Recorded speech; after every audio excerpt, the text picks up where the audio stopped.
Now let's take a look at how filters will affect your dashboard. So I'm going to go back to my dropdown. I'm going to click on dashboards. I'm going to click dashboards here again to bring up my list. So my test dashboard was the one that I was working on, and I'm going to click edit beside that. When I edit in there, then I'm going to go to my filters tab. And obviously when you're setting up a new dashboard, you can decide the filters at that point, but I just said that we were going to come back to these. So I can put an as of date on my dashboard, and then I can choose to filter out by whichever dimensions make the most sense. So you'll have different dimensions depending on even users, maybe, let's say. So I'm going to select department, location, and project, and I'm obviously going to put in my as of date, and I'm going to save. So now I can either, click on dashboards and click the specific one that I want to go into, or from this list, I can click on view components.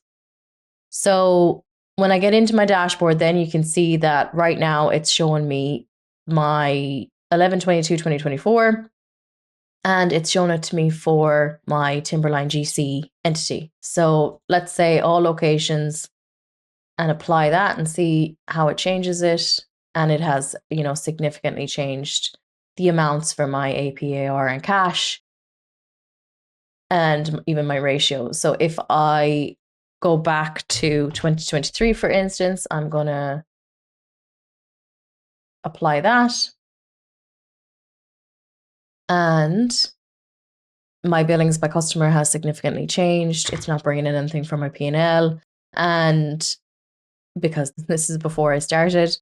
And, obviously significant changes here again in my performance cards.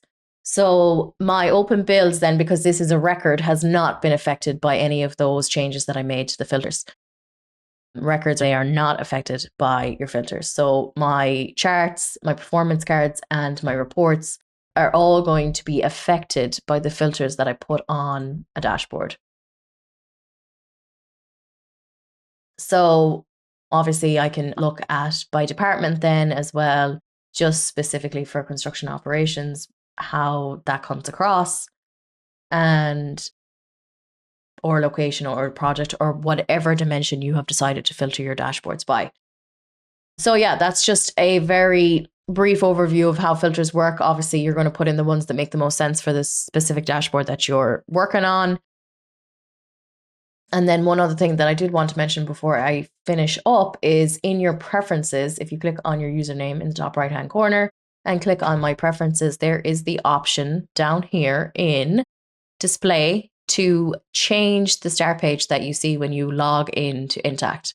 So you can put it as a dashboard. So whenever you log in, you can put that you want to see, I'm going to just say the test one because that's the one we were working on. But you can say, whenever I log in, I want to see a dashboard, and this is the particular dashboard that I want to see whenever I log in.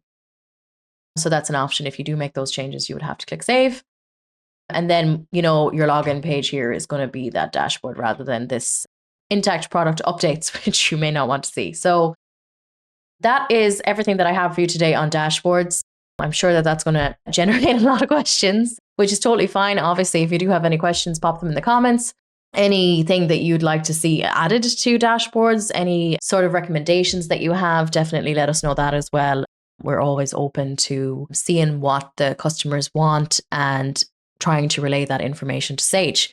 So thank you very much for listening, and I hope that that has helped.